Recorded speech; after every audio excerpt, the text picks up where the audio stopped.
Good to see you this morning. We'll get started with the book of Luke, continuing our introduction in it in just a moment here. Glad to have you here today for our Sunday morning Bible class. Looking forward to our time together today. Before we begin, though, let's have a word of prayer, as we are wont to do. Father, we're thankful for this day. We're thankful for our blessings, for this time that you have given us, this hour of study. We pray that much good would come from it, and we would learn the things that are contained therein and concerning them. It's in Jesus' name that we pray. Amen. As I said, we are continuing with our introduction. It's not been my goal, I suppose, to continue this as long as it has, but I actually filled in for Sam on Wednesday, and so some of you may have been in another class or unable to be here, and we continued with what we began last week, and so this is actually the third attempt to get through completely here an introduction to Luke. And as I said, we're going to start, and if time allows, we'll start today looking at some difficult or challenging passages from Luke. That's been going to be the main theme or thrust of the class. But we wanted to look at some things that we need to know, but are helpful to us in looking at the book itself. And so, again, as I said, on Wednesday, I filled in for Sam and continued what we had started on Sunday, looking at Herod, and we finished looking at that and his family. I won't go over any of that. If you'd like to see it, it is available on our social media pages, Facebook, and that sort of thing. And as well as these slides are, of course, available to you. If you let me know, I'll send them to you. And so we looked at Herod and all of the Herods that are there, so that we'll kind of know who those people are, where they come from, why they were in power whenever we read about them in Luke or in the other gospel accounts. And then we also started looking at the Jews of Jesus' day, because as I said probably last Sunday, and I certainly said it on Wednesday, when you flip from Malachi to Matthew, there are a whole lot of things that change in those 300 or 400 years that we're just kind of expected to know, or the ones certainly of the first century would have known because it happened organically. But we don't, for example, the Pharisees, Sadducees, and some of these other people, they just are there. And if you don't know where they came from or what they believe, we sometimes tend to get the wrong idea about them. Because the Pharisees and Sadducees are almost always in collusion together, you might start to think that they liked each other. But when we read, some things that are extra biblical, outside of the biblical text, you actually learn a great deal more about that. And it's also rather, in some ways, I guess it's surprising that they were opposed to Jesus, and in other ways, it looks like, of course they were. Of course they were against him, because look at all that he stood for and the things that he stood against. And so we started to look at some of these. I'll very briefly touch on the first three that we talked about just to keep ourselves in line, but then we'll look at some other things that we didn't mention because we didn't get to them on Wednesday. Well, we first looked at the Pharisees, of course, that I've talked about. This is a rather old group when you look at it as far as these groups are concerned. They actually started maybe 130 years before Jesus and considered themselves, as their name implies, the separated ones. Not separated in that they lived apart from society, but they were separated as far as morally is concerned. They thought of themselves as being morally separate from even those who were considered God, still God's people. So it's not like, we are to be those who we're called out. Christians, or the church is the called out ones. We are separate from the world in one fashion. They thought of themselves as being way up here, separate morally, that sort of thing. Even though they didn't really, they weren't separate in the right way. They also represented the religious and also the civil authority that was there. While they weren't the ones who had the authority over the laws and things like that, they considered themselves to be the civil authority. So we kind of feel that they were the more conservative group, binding where God, and in some cases even where Rome had not bound, they were binding in that fashion. And so you can see and hopefully remember sometimes when Jesus spoke out against their restrictions. For example, they're holding the Sabbath more tightly than they were supposed to, and things like that. And so we talked about them, and again, there's more from our Wednesday night class if you'd like to go see that. Secondly, we looked at the Sadducees, and we said that they were a group, again, their name's the righteous ones, but their name comes from one of the priests during the time of David. 2 Samuel 15 talks about Zadok, and we think this name comes from that man's name. And so they were certainly a religious group, but by the time of Jesus, they were far more political than they were religious. They had compromised, particularly with the culture. They wanted to fit in when it came to those around them in the world. And so while there was a lot of Greek culture, and you remember that Herod had been the one who had kind of introduced more of that Greek culture than others before him, they wanted to fit in and be like the ones round about them. And so they had compromised when it came to the culture and things like that. While they had not held as tightly and gone even further than the Pharisees had, they had kind of loosened, and so we kind of think of them as the more liberal, left-leaning kind of sect of the Jews, because they wanted to be able to say, yes, we believe, Moses, and we follow Moses and the prophets, but they also wanted to feel, when it came to the Greeks around them or the intellectuals, that they wanted to say, sure, we believe the same way that you do. About whatever it is. And so they wanted to kind of have their foot in both worlds, and certainly Jesus saying you cannot serve God and mammon would certainly have applied to them. And so they were more political than they were religious. They didn't believe in things like resurrection or angels, or certainly miraculous abilities would have been beyond their scope, because that's not something that the Greek world would have latched onto. Remember when they heard about the resurrection, in Acts 17, many of them mocked. Well, that would have been where the Sadducees would have been, because they kind of held the same kind of idea, or at least they compromised on that idea there. Third group that we talked about, and these are the three main ones, even though you'll be hard-pressed to find the third one in the Bible. They're not there, but they certainly would have been there, and so we mention them. The Essenes here, their name means the holy ones, and whereas the Pharisees considered themselves to be separate morally, the Essenes considered themselves to be separate physically from other people.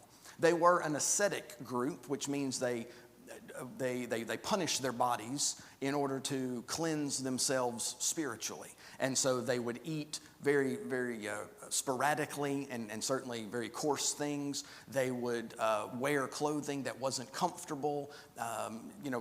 More recent ascetics in the Catholic Church beat themselves, whipped themselves in order to cleanse themselves spiritually. I don't know if they did that, but they were an ascetic group that lived in isolated communities. They lived out in the wilderness, which might be why we don't read about them, because Jesus is most of the time around where people were, though there were many times when he was isolated himself. He doesn't seem to be around where they were, or maybe there's just nothing that we need to know about their interaction with Jesus. Though there are some things that Jesus taught that certainly they would have been against. They were, against marriage and things like that, or things of that nature. And so Jesus certainly would have mentioned things about them and would have had connections with them. As I said on Wednesday, some people think John the Baptist was one of these, or that he kind of held to that belief system, wearing, eating locusts and wild honey, and wearing the things that he did, living out in the wilderness where he was preaching. So maybe there's something to that, don't know, in his belief system. And then here we finished with this group, but I do want to go and take part of our notes, because as some have noticed, when it gets close to the end of class, I start talking really fast because I realize I'm gonna run out of time. And so I want to go back and get this group again. We'll cover the last couple of sects here after this one as well. The fourth group is called the Zealots, and we do read about them. We have some things said about them in Scripture, as I will notice. But they first appear, they come on the scene sometime in the 1st century BC. Around 63 or so is when Rome starts to take over what is present-day Israel.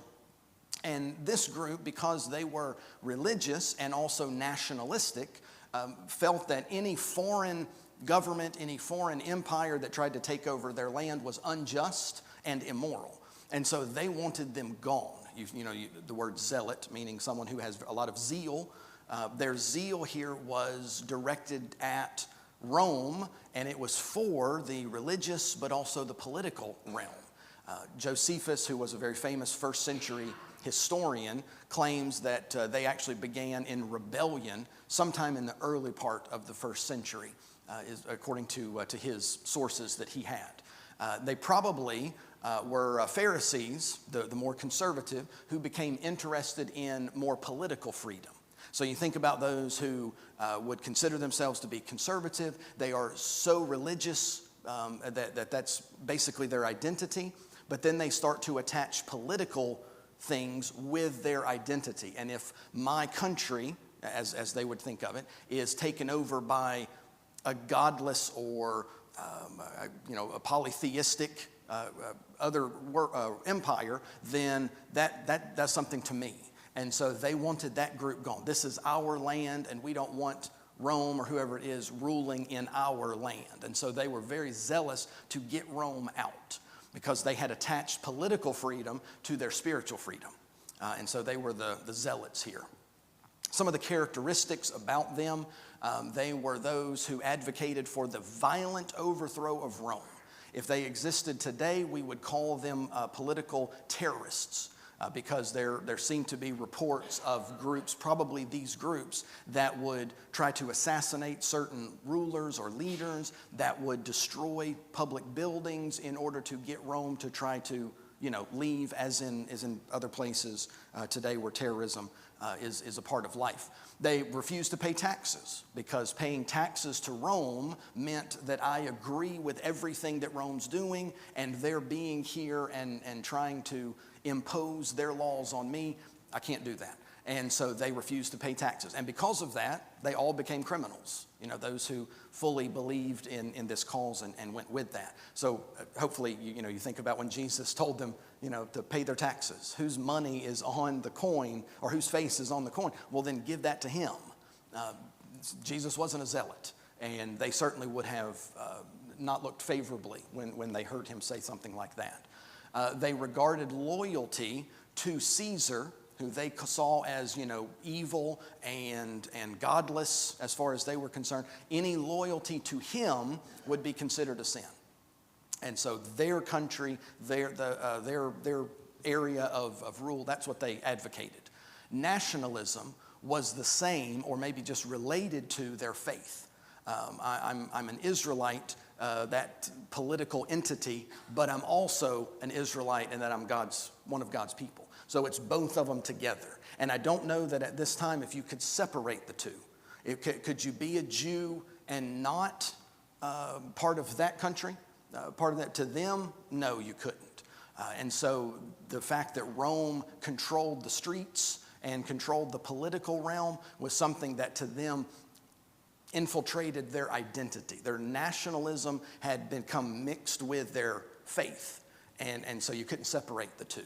And that's very dangerous. And so these are the zealots here. Nationalism was very important to them.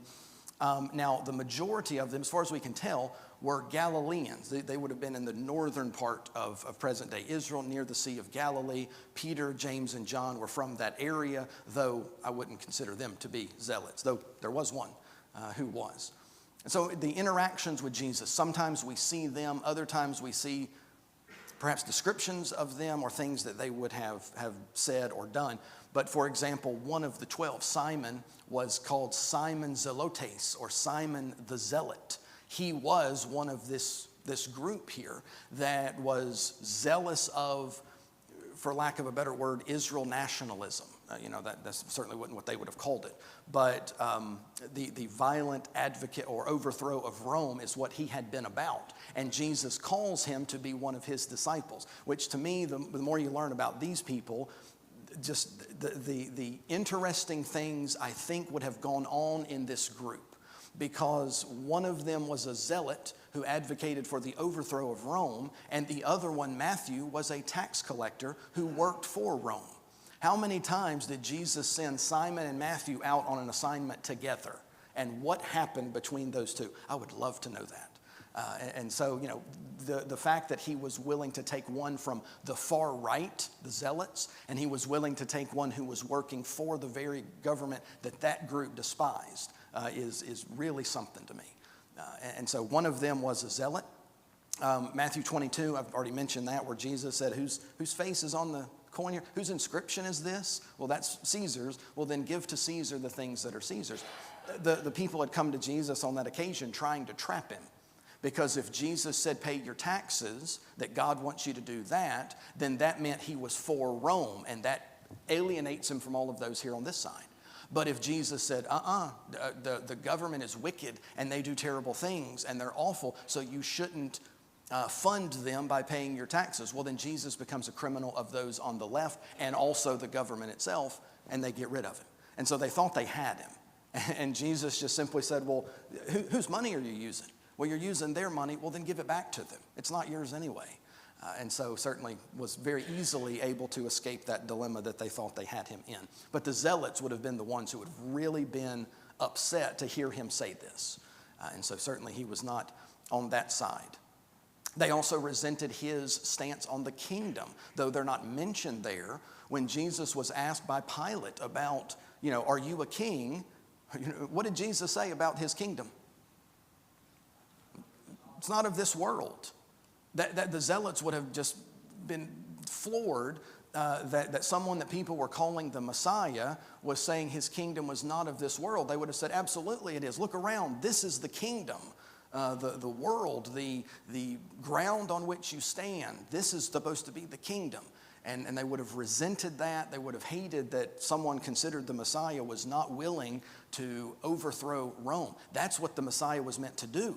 He was meant to come and be a conquering hero, a king. He was meant to kick out the Romans and establish the throne of Israel again. And he did not fit that mold of what the Messiah was supposed to be to them. And that's one of the reasons that, you're not going to get a lot of those on his side. Because nationalism was separate with Jesus. And the kingdom was not of this world. Therefore, none of the kingdoms of the world matter to Jesus as much as that one does. Their rebellion, their continuous rebellion against Rome actually led to the destruction of Jerusalem in the year 70. We've talked about that, especially in our Hebrews class, about the temple being completely destroyed. Jesus said there's not going to be one stone left upon another. And about 5 years after the temple was finally completed, Rome had had enough of the rebellious Jews, particularly the zealots, and they came and just completely wiped them out. I mean, the temple was just like a smooth stone where it used to be. And all the other, most of everybody in Jerusalem were killed and that sort of thing. It's because of these people that Rome eventually did that. They continuously were in rebellion, and no one could tame them's the wrong word, but no one can kind of rein them in. And so Rome sent the guy who was about to be the next emperor, was how he was the son of the current emperor. They sent him to Rome, and they completely destroyed them.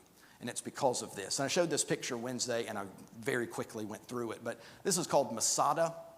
And this is the mesa or the mountain on which it was built. There was a fort here, and if you're close enough, you can see some of the buildings that were here in the front, a tower, and some of the other walls and things that are there in the middle. In the background, this is the Dead Sea, and so we are up and to the left, northwest of the Dead Sea is where this is. So not too far from Jerusalem. This is the last stand for the Jews in, I guess it was about 73. Jerusalem was destroyed and Rome was stamping out those rebellious Jews, and they escaped to this place here. Herod had built this, Herod the Great had built it about 90 years earlier, and this is where the zealots holed up as kind of their last stand against Rome.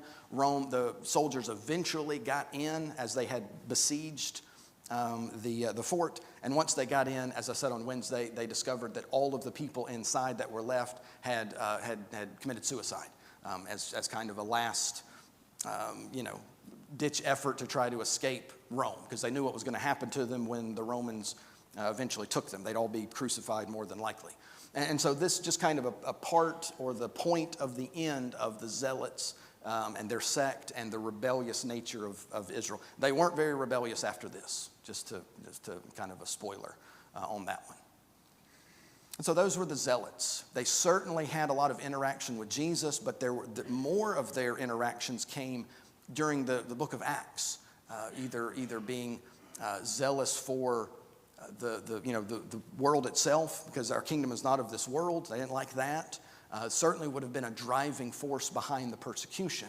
It's possible, because of some of the things that he says, that Paul had been a zealot of a sort. He was very zealous for the religious part of the Jewish religion, but he could have had some of that nationalism in there as well. So it's possible that he was. On two occasions, Acts 22 verse 3 and Galatians 1 verse 4, Paul indicates that he was more zealous than those of his fellows, or he was very zealous for the cause. Now, he could just be saying, I was very excited, or he could be indicating that he was with and included in that group who were zealots. We're not sure. Just mention that as kind of a possibility. Any questions or comments? I know this is, yes ma'am, go ahead. Yeah, absolutely.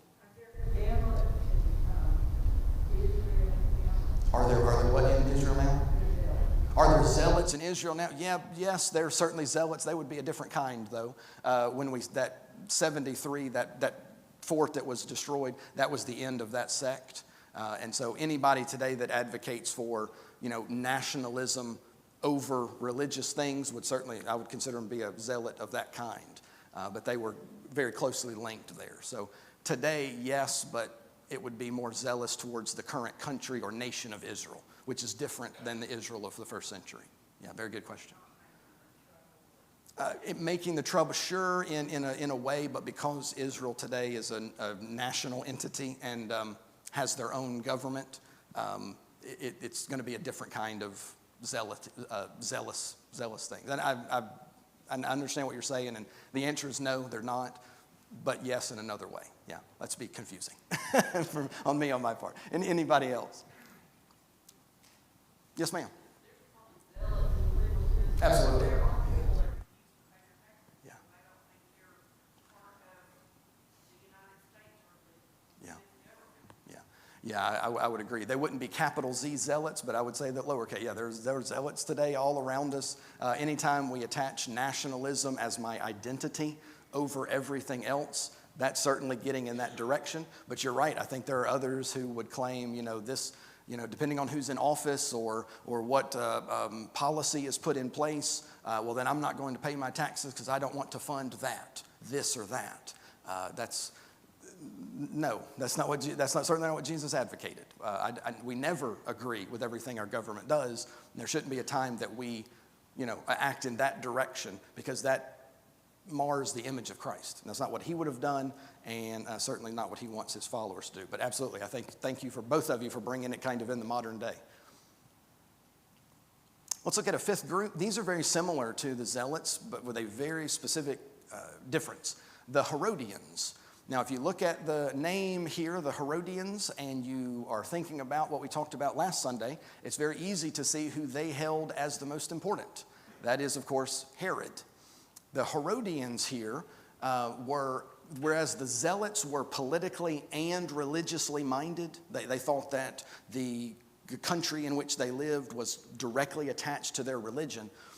This group was wholly political minded. They were Jews in the certainly the physical sense, and that they had been born Jews, but they were those who were completely given over to the political realm. They were considered here a Sadducean aristocracy of priests. So we're going further in one direction, but now where the country that I live in, that's the most important. But whereas the Zealots were for we don't want anyone outside ruling our land, the Herodians said the ones who are coming from the outside, they're the ones that we like. And so whereas the Zealots were against the Romans, the Herodians were for the Romans. And so they were the opposite here. As their name suggests, they supported the Herods. And as we talked about on Wednesday, from the beginning of the gospel account all the way to the end of the book of Acts, you have one Herod or another who's in charge of that realm. And so one of the Herods there. So this Herods, who were the puppet kings of Rome, they supported completely the Herods. And so you have this man, originally King Herod, who considered himself to be a Jew because he at least gave lip service to them. So the religious people really clung to him in a certain way, and they liked him because in a certain way he was going to make it more peaceful. He was going to force those who weren't doing what they thought was right. He was going to force them to do what was right. And even though he wasn't a great guy, as we talked about, he murdered people, and he probably wasn't really Jewish in his religious thoughts, but he hated the right people.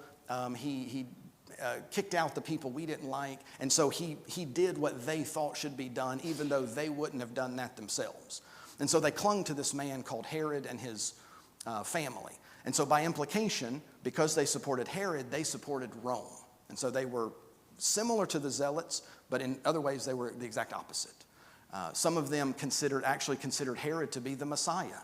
He's the one that was promised. Here's the king. He's in Jerusalem. He is going to bring about peace, which Herod certainly did. And so this is the Messiah. And so speaking out against Herod would have been close to blasphemy in a certain way. And so they actually saw Herod, these Herodians, as their chance for a theocracy. The word theocracy means rule by religion, forcing religion into the laws of the land, which most ancient cultures did, but to an extreme degree.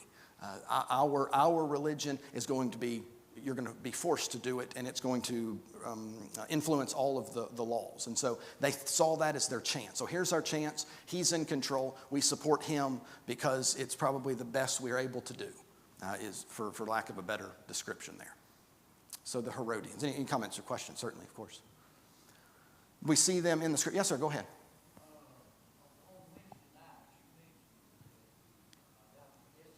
Yes, sir.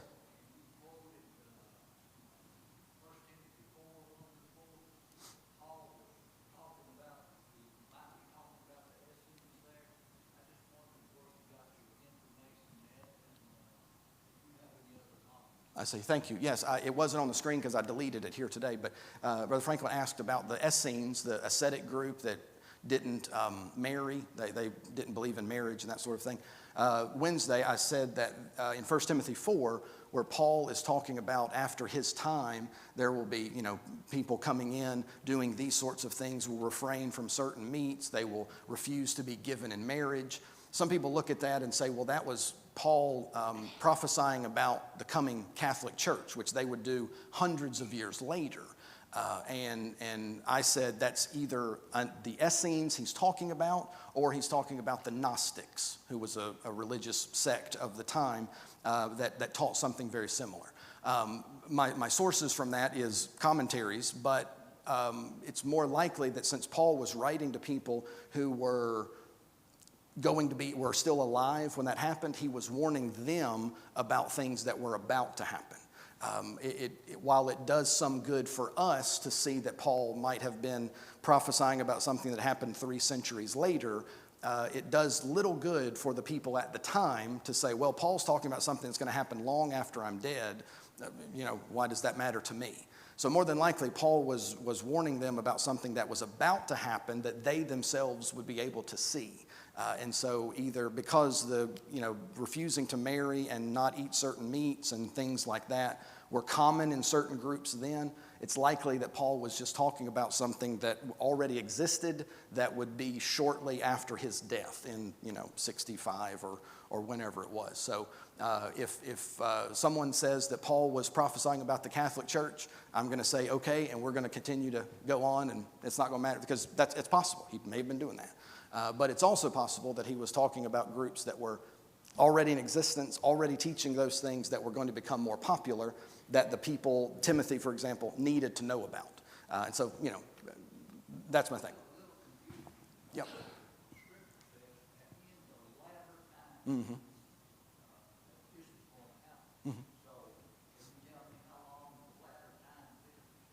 Right now, they're 2,000 years. We've been in the latter time, certainly. Yeah. Right. Sure.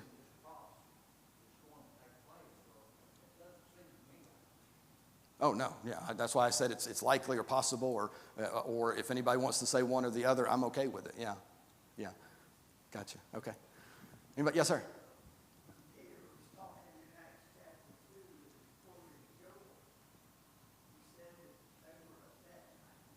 Sure. Yeah.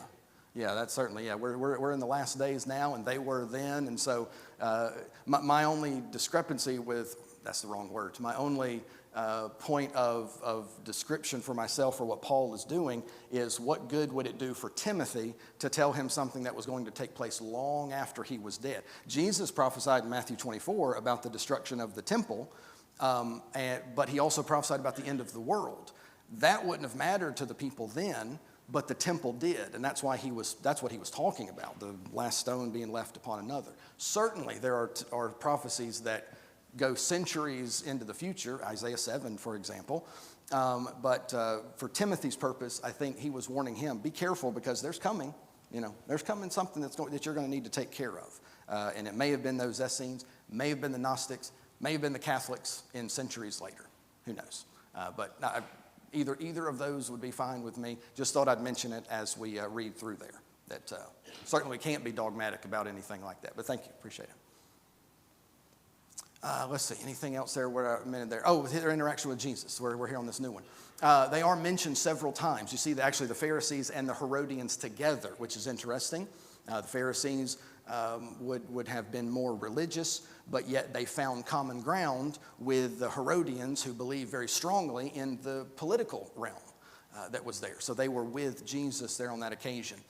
Mark 3, verse 6, for example, they took counsel with the Pharisees of how they could get rid of Jesus. Pharisees would have had a religious bend to their desire. The Herodians would have been completely political. This is the guy that claims he's the Messiah or the King of the Jews. We know who the real King of the Jews is. That's Herod. And so we want to get rid of him. And so your enemy is, the enemy of your enemy is your friend. And so in that kind of way, that's how they were combined here. Matthew 22, they were the ones who asked about taxes. The Zealots wouldn't have liked what Jesus said, but notice it was the Herodians who asked because they wanted to know, should we pay our taxes? They already knew the answer. They probably paid what they owed and more because they wanted to fund what they thought of as the kingdom. And so when they asked Jesus, should you pay your taxes? They really anticipated that he would say no. Because if this is truly the Messiah that people claimed he was, he's going to want to drive Rome out, and we don't want that to happen. So they were ready to, here he comes. And then when Jesus said what he said, it just completely disarmed them. Because, wait a minute, he's telling us to pay our tax. That's exactly what it messed with them, for sure. They also resented him for his views on Herod, no less. Luke 13, verse 32, Jesus calls the current Herod, which would have been the son of Herod the Great, called him that fox. Go tell that fox the things that you see, that you're happening. No, you can't talk like that about the king. You can't say those things about the king. Jesus did, and they certainly would have resented him for saying things like that about their beloved ruler.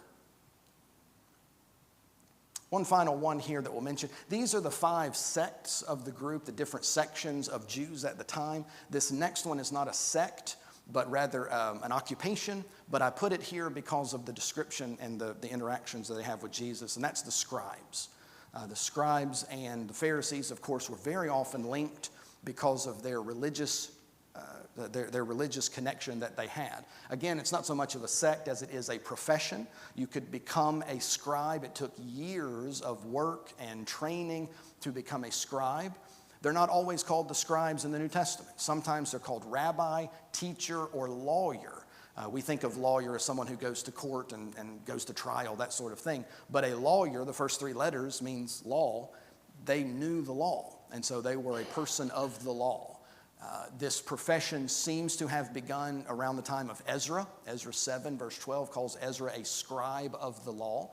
And they were those who transcribed or wrote the law for the synagogues.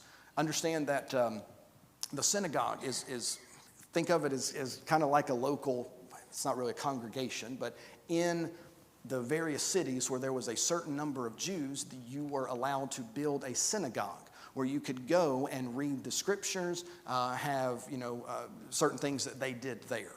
And each the reason you had to have a certain number of Jews in a city was because you needed a certain amount of money to afford to buy your own copy of the scrolls. They would have them in a big cabinet up front.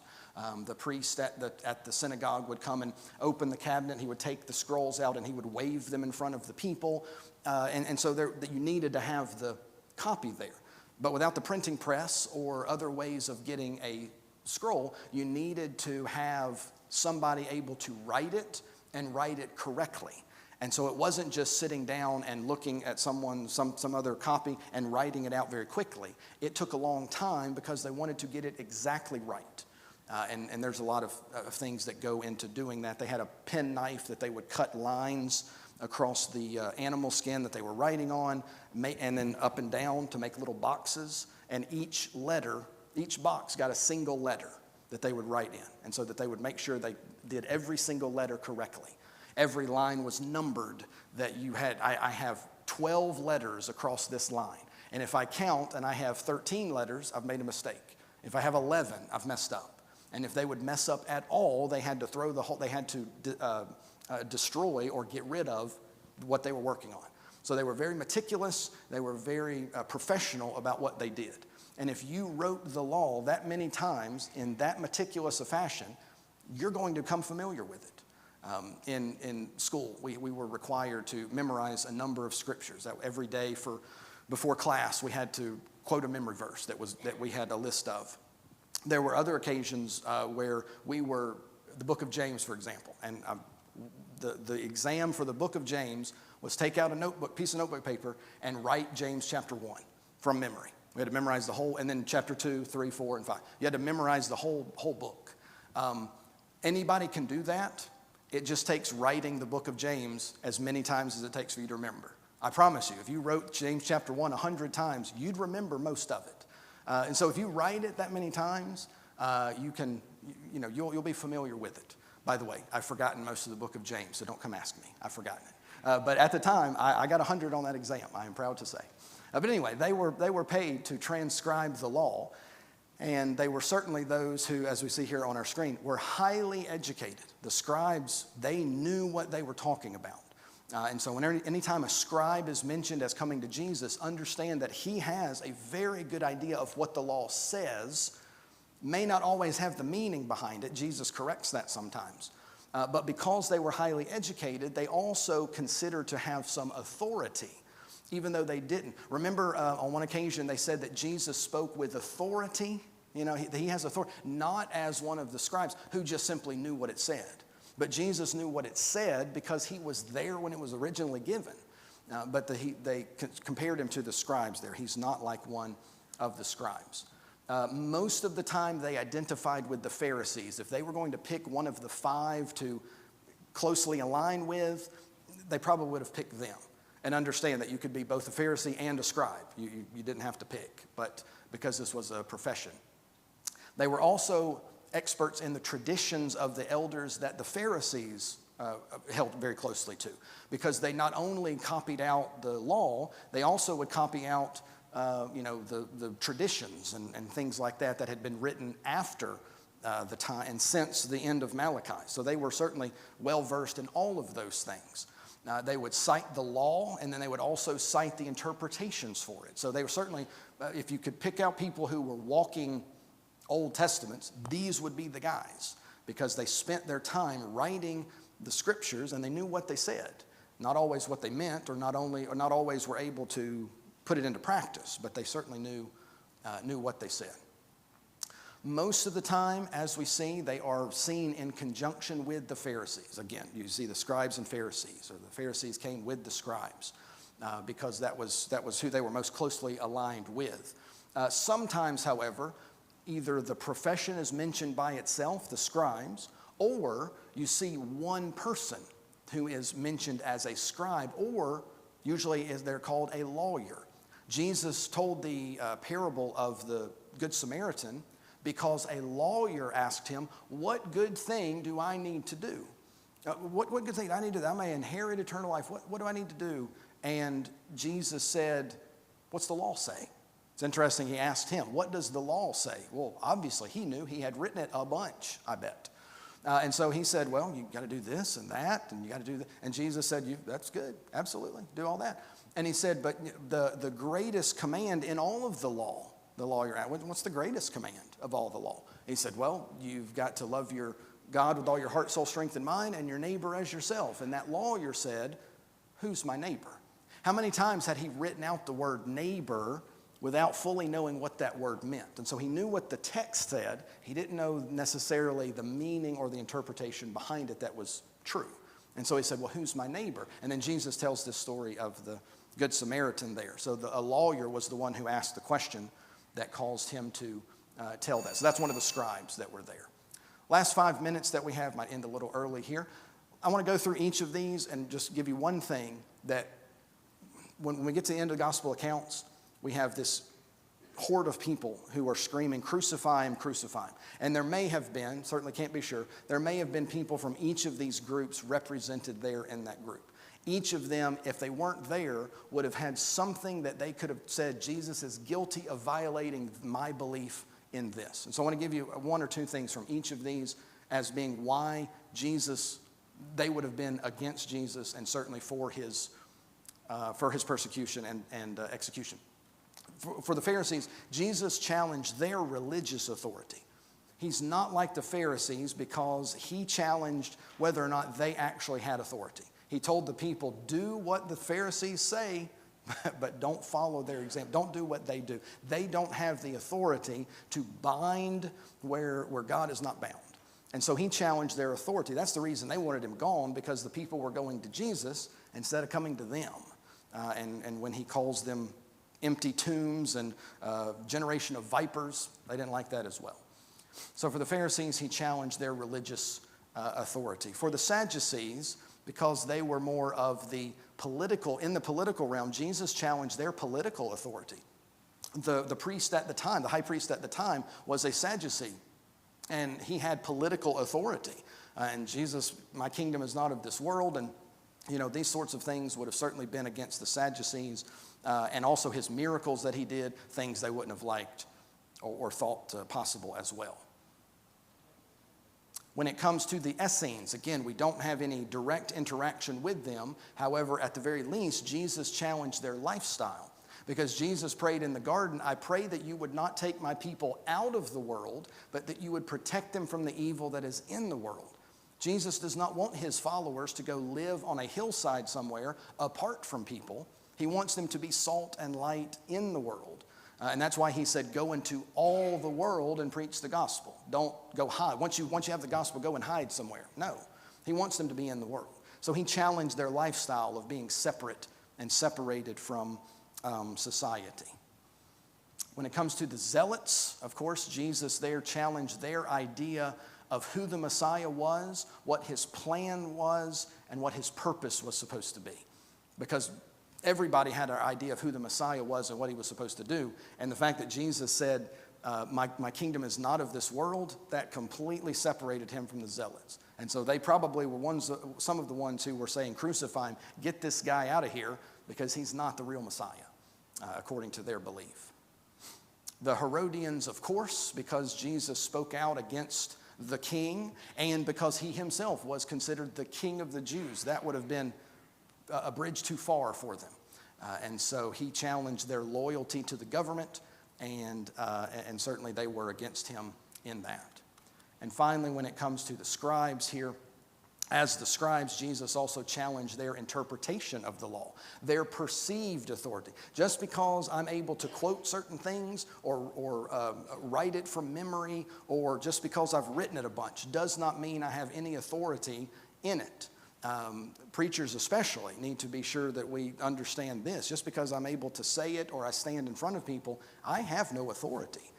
Things that I say that are wrong need to be challenged. And so Jesus challenged their interpretation of the law, and also any authority that they thought they had. They had none. And Jesus was certainly speaking out against that. So all 6 of these would have had something negative about Jesus. And so for at least the 30 or so years that Jesus was here, these 6, while they didn't get along, they certainly found a common enemy in Jesus. So is there any wonder that an innocent man, though he had made many enemies, was executed? There's really no wonder there. When you know more about these, it becomes more evident why they treated him the way that they did, and also why Pilate said, what's he done? He's done nothing wrong. Well, he's done a lot wrong according to these guys here. Thank you so much for your attention. We will get into Luke next time that we are together. I promise you that. Thanks so much.